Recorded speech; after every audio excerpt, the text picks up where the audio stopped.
Bonjour Douala, madame, monsieur, bonjour et merci de nous retrouver à Yaoundé avec quelques temps de retard. Indépendamment de notre volonté, on va débuter la revue de presse avec Cameroun Tribune qui parle du soutien total des populations du Sud-Ouest au Premier ministre Joseph Diongouté. Les autorités administratives, religieuses et traditionnelles qui ont causé hier avec Joseph Diongouté ont exprimé leur ferme volonté d'accompagner le gouvernement dans les actions de retour de la paix dans les régions du Nord-Ouest et du Sud-Ouest. À Limbé, Joseph Diongouté a félicité les populations pour le sens élevé de patriotisme et de retour à Boya. Il a répondu aux préoccupations des étudiants en soirée. Si les populations de Limbé se sont dit patriotes, elles ont tout de même exprimé leurs différentes frustrations au Premier ministre Joseph Diongouté. Le quotidien d'expression anglaise de Guardian Post nous fait savoir ce matin que les ressortissants anglophones ont exprimé leurs nombreuses frustrations par voie de chansons, messages écrits. Ils ont donc égrené le chapelet, les ressortissants de Limbé, des revendications d'un peuple frustré qui n'en peut plus mais qui reste tout de même républicain. Le détective nous dit ce matin que Joseph Diongouté est en mission commandée sur haute instruction du président de la République, Paul Biya. Le détective nous fait savoir que 72 heures seulement après les résolutions des Nations Unies à travers le Conseil de sécurité réuni en mode arrière, le chef de l'État a demandé à Joseph Diongouté d'aller donc rencontrer les autorités administratives traditionnelles et politiques ainsi que les autorités religieuses de ces deux régions en proie au remous sociopolitique depuis novembre 2016. La petite une de Le Détective ce matin parle des préoccupations humanitaires dans les régions du Nord-Ouest et du Sud-Ouest et ce chiffre avancé 300 millions de dollars. C'est ce qu'il faut donc pour pouvoir venir en aide aux populations qui souffrent dans ces deux régions du Cameroun face à la dégradation du climat humanitaire au Cameroun. L'ONU appelle à une riposte plus globale, notamment de financement international. La question a été débattue le 13 mai dernier à New York lors de la réunion en formule ARIA sur la situation humanitaire au Cameroun. Une rencontre à laquelle Yaoundé s'est montré un tout petit peu refractaire, nous fait savoir le détective que vous retrouverez en kiosque ce matin au même titre que le quotidien de la rue de l'aéroport. Il s'agit de Mutation qui titre le bal masqué des puissances internationales au Cameroun sur la situation humanitaire. L'offensive diplomatique des États-Unis se heurte aux réserves de la France et du Royaume-Uni, ainsi qu'à l'opposition catégorique de la Chine et de la Russie. Toutes ces puissances s'accordent cependant sur l'urgence d'un dialogue inclusif pour une sortie de crise. Ali également dans Mutation de ce 16 mai, le journal de Georges Alain Boyomo nous parle du transport aérien au Cameroun avec la lente agonie de la compagnie nationale Camerco. On revient sur la crise socio-politique au Cameroun, notamment en zone anglophone, avec le quotidien de Léopold Cloville Noudjo. Ce matin, le quotidien L'Épervier fait part de ce que la Chine et la Russie disent non à l'ingérence étrangère dans la crise anglophone. Les ambassadeurs de ces deux pays ont réaffirmé au ministre des Relations extérieures la position de leurs pays respectifs.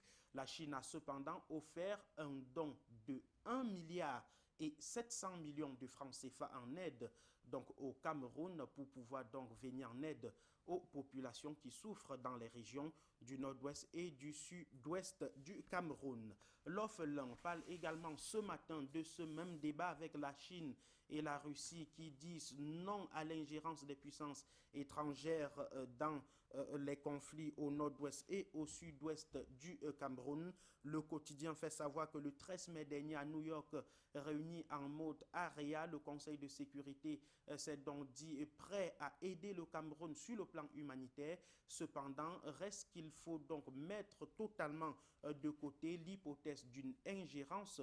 C'est ce que nous fait savoir le quotidien que vous retrouvez en kiosque ce matin, au même titre que la revue du Patriote qui, lui, s'intéresse, qui, elle, donc, s'intéresse ce matin à la fête nationale de l'unité du 20 mai prochain pour dire que Mounouna Fotso, le ministre de la Jeunesse et de l'Éducation civique, est en mode un peu d'inquiétude avec la brigade anti-Sadina, le ministre de la Jeunesse qui a voulu donc mettre en état mettre en exergue la diaspora camerounaise s'est retrouvée un tout petit peu coincée parce qu'il se trouve qu'après enquête des services de renseignement au Cameroun, des personnes devraient donc s'infiltrer pour pouvoir créer du trouble avec la brigade anti-Sadina. La revue du Patron nous dit ce matin que les services de renseignement ont fait leur travail et pour donc éviter cette intrusion de la brigade anti-Sadina. Le défi actuel parle également de la fête nationale de l'unité le 20 mai prochain avec la consolidation du vivre ensemble. On célèbre d'ailleurs ce jeudi la journée mondiale du vivre ensemble pour dire que le village de l'unité nationale du côté de Yaoundé accueille ce jeudi donc de milliers de Camerounais qui vont se réunir pour dire non à la guerre et à la division et bien sûr oui à la paix et au vivre ensemble. La deuxième une de Défi Actuel parle des investitures pour les législatives et municipales à venir sur l'ensemble du territoire national camerounais pour dire qu'il y a des militants du Rassemblement démocratique du peuple camerounais qui sont fâchés et prêts à basculer dans l'opposition dans la perspective de ces législatives et municipales. Les militants du Rassemblement démocratique du peuple camerounais s'opposent aux investitures qu'ils qualifient de dictature imposée par l'état-major du parti en menaçant donc de voter cette fois-ci pour l'opposition si rien n'est fait donc pour prendre les candidats depuis la base. On poursuit la revue de presse avec l'orphelin qui parle également ce matin de la réception du 20 mai au Palais de l'Unité. Il y a donc les personnels de la direction du cabinet civil de la présidence de la République qui veulent bouder le 20 mai 2019. L'orphelin nous fait part ce matin de ce que ces personnels mettent en vente les billets d'invitation pour la soirée du 20 mai prochain. Des hommes donc qui, sans foi ni loi, veulent saboter le travail de titan du ministre directeur du cabinet civil de la présidence de la République. Elle procède donc à la vente des cartons d'invitation de la réception par le couple présidentiel. Action Directe nous parle également de l'unité nationale avec ces menaces qui pèsent sur le Cameroun depuis quelques années maintenant entre tribalisme, crise sociopolitique dans les régions du nord-ouest et du sud-ouest et bien sûr dans l'extrême nord du Cameroun. Le Cameroun fait donc face à ces difficultés et l'unité nationale est donc menacée de l'ultra-dirigisme socio-économique et financier versé donc dans la prédation, la spoliation et la vampirisation des biens et fonds publics. La petite une de Action Directe parle également ce matin des Camerounais qui sont un tout petit peu frustrés dans l'ensemble à cause des pratiques peu orthodoxes des fonctionnaires camerounais. Ceux-ci sont chaque jour au cœur de la corruption. Zéro service gratuit tel que recommandé au niveau de l'administration centrale. Les Camerounais sont donc frustrés par ce comportement peu orthodoxe des fonctionnaires camerounais et ceux-ci disent ne plus en pouvoir. C'est ce que nous dit Action Directe. Sa presse est en kiosque ce matin et nous parle de la visite de Ségolène Royal au Cameroun, la femme humanitaire et bien sûr politique et sociologue française et sociologue française donc est au Cameroun depuis quelques jours. L'ancienne candidate à l'élection présidentielle française, Ségolène Royal, est dans nos murs depuis dimanche dernier. Elle en profitera donc pour faire la revue de ces maternités solaires implantées dans les régions souvent difficiles d'accès au Cameroun. Le vigile républicain en une parle également de Ségolène Royal qui tient donc à ses promesses. Elle s'est rendue, c'était lundi dernier, du côté de Bicor dans la Mofou et à Kono, question donc d'inaugurer les maternités solaires. Une victoire remportée par celle qui était au Cameroun il y a exactement 10 mois maintenant. Elle a donc tenu ses promesses. Mais la une principale du vigile républicain nous parle ce matin de Célestine Ketcha-Koutes qui a donc désormais son successeur. Il s'agit de Dr Ellis Henriette Essamé qui est donc la nouvelle présidente des femmes mères du Cameroun. Après Célestine Ketcha-Koutes, nommée le 4 janvier dernier ministre de l'Habitat et du Développement urbain, c'est désormais donc Dr Ellis Henriette qui est maire de la commune d'arrondissement de Konsamba 3e qui va présider aux destinées du réseau des femmes élues locales d'Afrique, antenne du Cameroun. Elle a donc été plébiscitée à l'unanimité, c'était le 8 mai dernier à Yaoundé, Au cours d'une assemblée générale, les femmes élues locales ont donc fait confiance à leur maire, nous fait savoir le vigile républicain en kiosque ce matin. On parle religion cette fois-ci avec Afrique Info qui est en kiosque et parle donc du coup de cœur attendu des Camerounais pour la construction de l'église presbytérienne du Cameroun au Yomaban.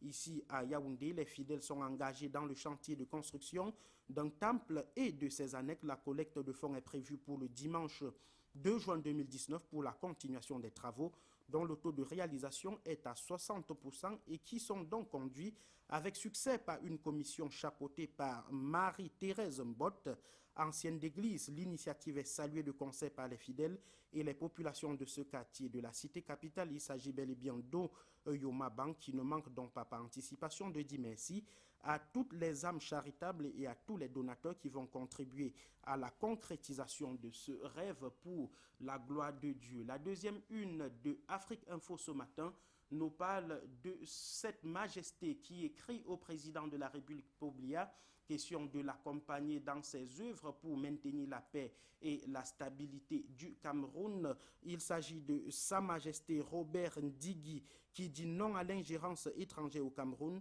Son message de soutien donc au président de la République est contenu dans les colonnes de Afrique Info que vous retrouverez en kiosque ce matin au même titre que Binam News qui nous présente les innovations ainsi que les défis des prochaines élections pour les conseils régionaux au Cameroun. Binam News s'intéresse entre autres à la décentralisation avec la ville de Bafoussam, la capitale régionale de l'Ouest, qui est en pleine modernisation d'ici 2021.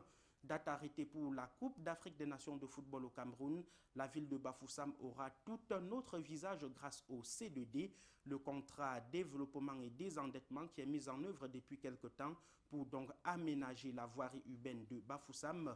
Retrouverez également dans les colonnes de Binam News le bilan d'Emmanuel Nzete à la tête de la communauté urbaine de Bafoussam depuis maintenant une dizaine d'années, un bilan plutôt élogieux. Voilà qui fait l'objet de la revue de presse en direct de Yaoundé ce matin. Merci de nous avoir suivis. On se retrouve demain à 7h s'il plaît à Dieu. Bonne journée à tous.